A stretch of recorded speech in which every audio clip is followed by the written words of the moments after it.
Il y a une polémique qui s'est installée entre nous et les partenaires à propos de la violation de notre espace aérien. Nous avons dit ici que les mesures prises par la CEDEAO sont illégales et illégitimes. Tellement illégales qu'ils n'ont même pas pris la précaution de réfléchir sur les mesures d'accompagnement. Vous avez vu hier un communiqué de notre gouvernement. La Banque centrale est mise en action, par qui on sait, mais ils n'ont même pas pris soin de notifier depuis un mois au gouvernement malien les décisions qu'ils ont prises. Pour dire que tout s'est fait dans la précipitation avec un seul objectif. On prend les sanctions le 9 et en une semaine, le gouvernement tombe. Une nouvelle équipe qui convient va revenir au pouvoir. Et la révision de l'accord de défense avec la France que nous avons demandé depuis des mois, on va déchirer et mettre à côté parce qu'il y a une nouvelle équipe qui fera leur affaire. Notre peuple a dit non le 14 janvier 2021. Lorsque la CEDEAO prend des sanctions pour interdire le vol de leur espace aérien, le gouvernement a pris les mesures de réciprocité. Et qu'est-ce que nous constatons? Le même jour, un avion militaire quitte un pays de la CEDEAO, pénètre sur notre territoire, et lorsque il a été dit qu'il n'est pas autorisé, il éteint son transpondeur. On continue à lui dire qu'il n'est pas autorisé, il coupe la radio. Ils vont atterrir sur une partie de notre territoire. Ils déposent on ne sait quoi. Ils retournent. Dans la zone interdite temporairement, pour permettre les opérations offensives de l'armée, d'envergure, pour la sécurité aérienne, l'armée de l'air a défini des nouvelles conditions. Il les a communiquées aux différents partenaires. La suspension des dérogations de survol et d'atterrissage de tous les acteurs du ciel malien en provenance ou à destination des pays membres de la CEDEAO.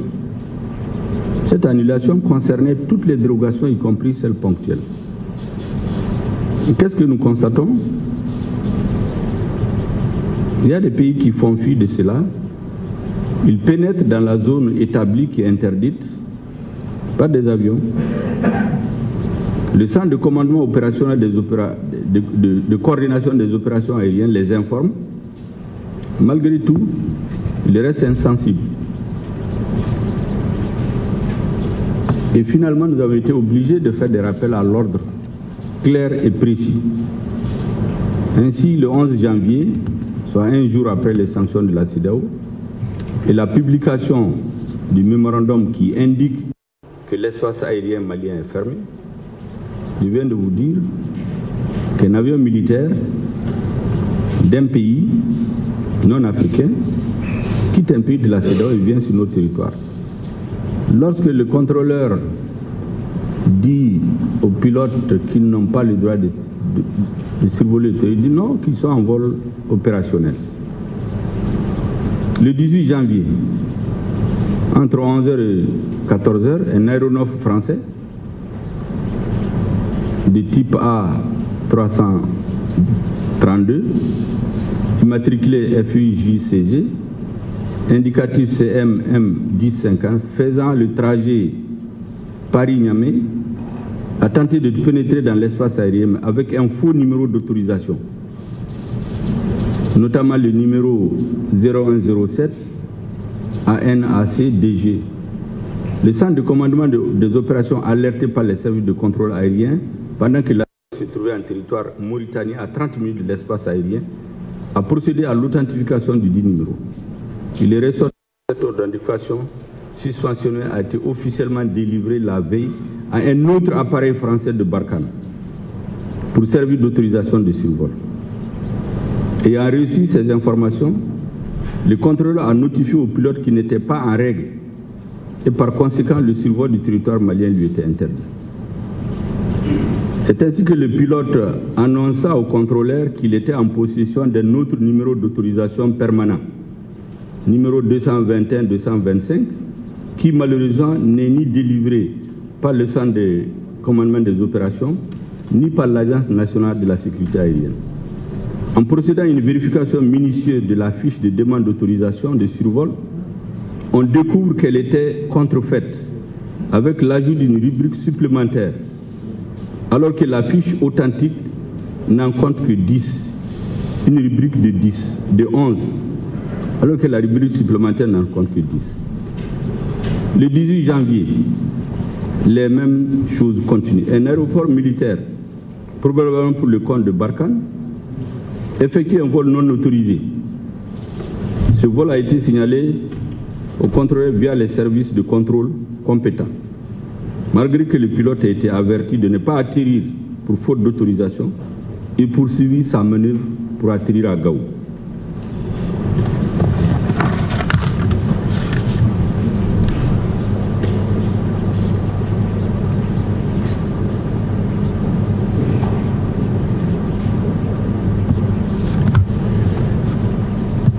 Le 18 janvier toujours, un aéronef exploité par Barkhane a été aperçu sur l'écran radar du Mali.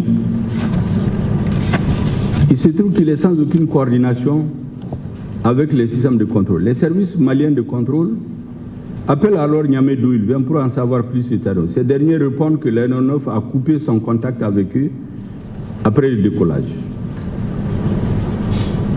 Il ne se passe point de jour sans que nous n'assistions à des scènes pareilles. Je peux continuer tous les jours.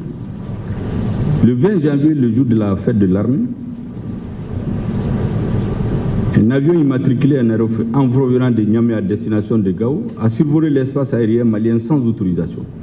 Après lui avoir notifié qu'il n'a pas d'autorisation de survol de l'espace aérien malien, il a rompu son contact avec les structures de contrôle et poursuivi son vol. Toujours le 20 janvier, des aéronefs de Mirage, indicatifs Comet 15 en provenance de Niamey et à destination de Gao, ont survolé l'espace aérien en vol opérationnel sans autorisation. Après leur avoir notifié qu'ils n'avaient pas d'autorisation pour survoler l'espace aérien, ils coupèrent tout contact avec les structures de contrôle en poursuivant leur vol. 20 janvier toujours, vous voyez comme une provocation le jour de la fête de l'indépendance du Mali. Un aéronef A400 fait un vol opérationnel toujours en provenance de Gao et à destination de Gao. Il survole l'espace aérien malien sans autorisation. Le 20 janvier toujours, un aéronef toujours A400, FRBAJ, indicatif appel AERM S63, en provenance de Niamey à destination de Gao, effectue un vol militaire non autorisé sur notre territoire. Je peux continuer. Est-ce que vous êtes d'État souverain indépendant? Est-ce que quelqu'un d'entre vous aurait accepté ça dans son pays? Voilà les choses qu'on nous dit d'accepter. Et c'est pourquoi il y a toute cette diatribe-là. Gouvernement illégitime, gente illégitime, l'injure à la bouche, personne. Je dis bien personne ne peut nous déstabiliser. Notre peuple est un grand peuple. Les peuples de France, les peuples européens sont des peuples amis. Beaucoup de Français sont des amis du Mali, mais qui ne comprennent pas les jeux de leur gouvernement, en réalité. Nous ne confondons pas le peuple français et les dirigeants qui ont un autre agenda, qui ont leur propre projet, qui n'ont rien à voir souvent à ce qu'ils disent, même à leur opinion publique. Ils n'ont jamais dit à leur opinion publique, quand ils intervenaient en 2013, qu'ils allaient diviser le Mali pour créer un sanctuaire pour les terroristes. Ils n'ont jamais dit. On présente les soldats français qui meurent, personne ne nie. Tous les étrangers qui meurent sur notre territoire, nous serons toujours reconnaissants, à jamais. On nous dit qu'on est venu libérer le Mali. Pourquoi arriver au nord du Mali, la France a interdit à l'armée malienne d'occuper tous les territoires? Pourtant, le président français avait dit l'objectif de l'opération Serval, 3 objectifs: détruire le terrorisme, restaurer l'autorité de l'État malien sur l'ensemble du territoire, appliquer les résolutions des Nations Unies. C'est ce qui a été dit à la face du monde. Mais l'opinion publique française, les Français, certains dont les enfants meurent, ne savent pas que c'est leur gouvernement qui a coupé le Mali en deux, créé un sanctuaire où les terroristes ont été s'allier et s'organiser pendant 2 ans pour revenir envahir notre pays. Ils ne disent pas ça à leur opinion publique. Ils jouent sur les sentiments. Des soldats français sont morts. Mais les Africains sont morts pour libérer la France. À la Deuxième Guerre mondiale, c'est l'Afrique qui était le lieu de repli de De Gaulle pour reconquérir la souveraineté de la France. C'est ici que les gens travaillent. C'est les Africains qui mouraient. Hollande l'a dit ici, qui payait une dette en 2013. Pourquoi on passe le temps à nous dire que les soldats français sont morts? Les Américains n'ont-ils pas libéré la France? L'armée rouge n'a pas libéré une partie de l'Europe? Pourtant, quand les Français ont décidé que ce n'est plus nécessaire, ils ont dit aux Américains de partir. Est-ce que les Américains se sont mis à insulter les Français? Il n'y a jamais eu de Russes sur le territoire. Les soldats africains qui ont été libérés de la France, certains ont demandé leur simple droit en 1945, on les a massacrés à Tcharoui. Donc il faut qu'on arrête de jouer sur les sentiments et nous faire la leçon. Personne ne peut faire la leçon au gouvernement malien, surtout pas des leçons de morale.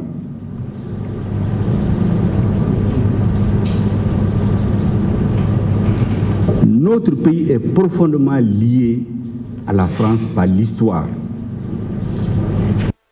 En dehors de la Côte d'Ivoire, c'est le pays où nous avons le plus grand contingent de Mali. En dehors de la communauté algérienne, les Maliens sont les plus nombreux en France.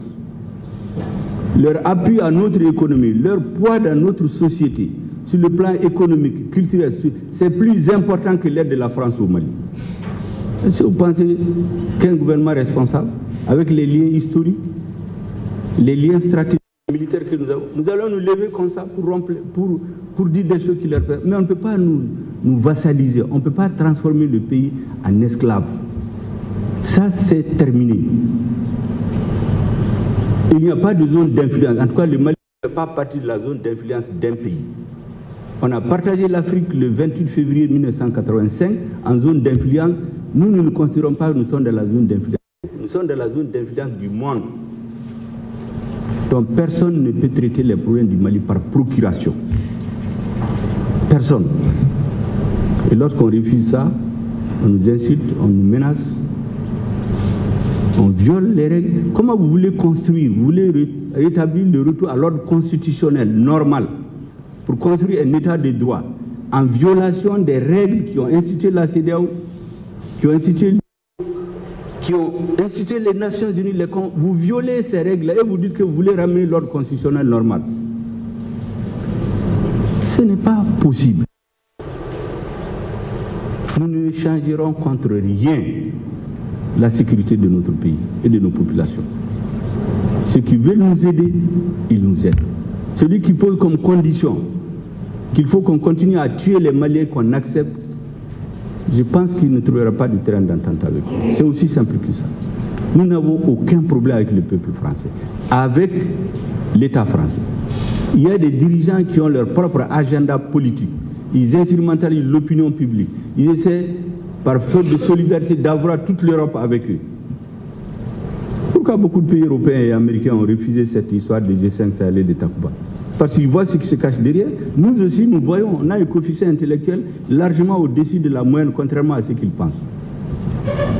Nous savons ce qui se cache derrière ça. Takuba, vous savez, c'est pour diviser le Mali.